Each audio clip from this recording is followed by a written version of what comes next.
देखिए, मुद्दा डिटेंशंस को लेके उठा और कुल मिला के हमारी बात यह है कि जम्मू कश्मीर में पब्लिक सेफ्टी एक्ट या यूएपीए के तहत काफ़ी लोग बंद हैं।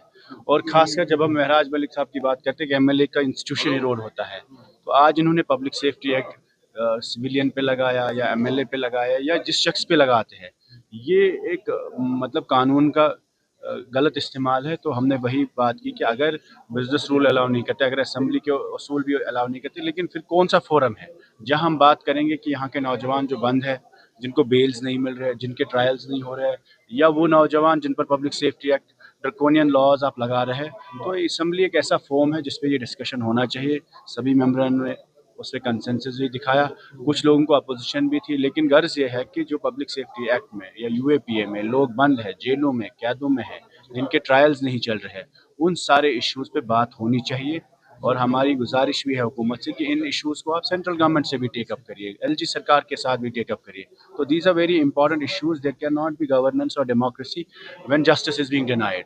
So if there is no sense of justice in Jammu and Kashmir, for example, or somebody is feeling that I am being left out, और मेरी बात कोई सुन नहीं रहा है, तो फिर इंसाफ कैसे होगा, फिर गवर्नेंस कैसे हो सकती है? पहले आप उन फैमिलीज का सोचिए जिनके बच्चे इस वक्त जेलों में हैं। तो वही कोशिश हमने की कि भाई सर, आपने हॉर्टिकल्चर की बात की है और हॉर्टिकल्चर आपने कहा कि जेएंडके की जो है वो एक बैकबोन है, लेकिन उसको निगलेक्ट किया जा रहा है। इसके ऊपर क्या कहें? और भी इस साल रिसेंटली हाईवे ब्लॉक हुआ, तो किस तरीके में कश्मीर के सारे ग्रोवर्स परेशान थे, कितने ज़मींदार परेशान थे, कितने हमारे एप्पल के हवाले से जो इंडस्ट्री है वो कितनी मुतासर हुई।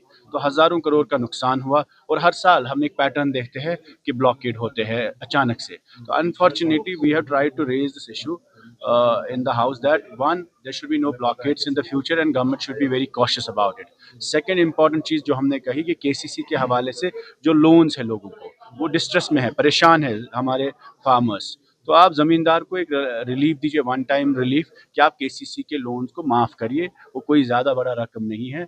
और उसी को लेकर हमने आज हाउस में भी बात की और हॉर्टिकल्चर मिनिस्टर से, फाइनेंस मिनिस्टर से, चीफ मिनिस्टर से भी गुजारिश की कि केसीसी के जो लोन है वो माफ़ होने चाहिए ताकि हमारे ज़मींदारों को एक मौका मिले। और दूसरा मुद्दा जो हॉर्टिकल्चर के हवाले से ही है, वो ये है कि जो नफीड एक एजेंसी है जो कोविड के दौरान या एब्रोगेशन के बाद इस्तेमाल हुई थी, जो ही हॉर्टिकल्चर्स खासकर एप्पल इंडस्ट्री में नुकसान होता है तो वो कॉम्पनसेट करते हैं, तो वो इस्तेमाल, वो मार्केट इंटरवेंशन प्रोग्राम के साथ नफीड का प्रोग्राम भी इंट्रोड्यूस होना चाहिए ताकि फार्मर्स को रिलीफ मिले। And one more important issue is about the crop insurance. तो we have been trying to push for crop insurance की गर्ज ये है कि अगर फ्यूचर में कभी ब्लॉकेट्स होंगे तो क्रॉप इंश्योरेंस JNK गवर्नमेंट देनी चाहिए ताकि हमारे फार्मर्स को नुकसान ना हो। हमने एक और मुद्दा जो बात की है वो रिजर्वेशन की रैशनलाइजेशन के बारे में हुई है कि हम चाहते हैं कि रिजर्वेशन का जो रिपोर्ट है वो टेबल हो और रैशनलाइजेशन होनी चाहिए ताकि जो ओपन मेरिट के हवाले से लोग हैं उन्हें ये ना लगे कि हम लोगों को इग्नोर किया जा रहा है या मेरिट को कश्मीर में ख़त्म किया जा रहा है। ये एक इम्पॉर्टेंट मसला है जिसपे यहाँ के नौजवान काफ़ी कंसर्न है।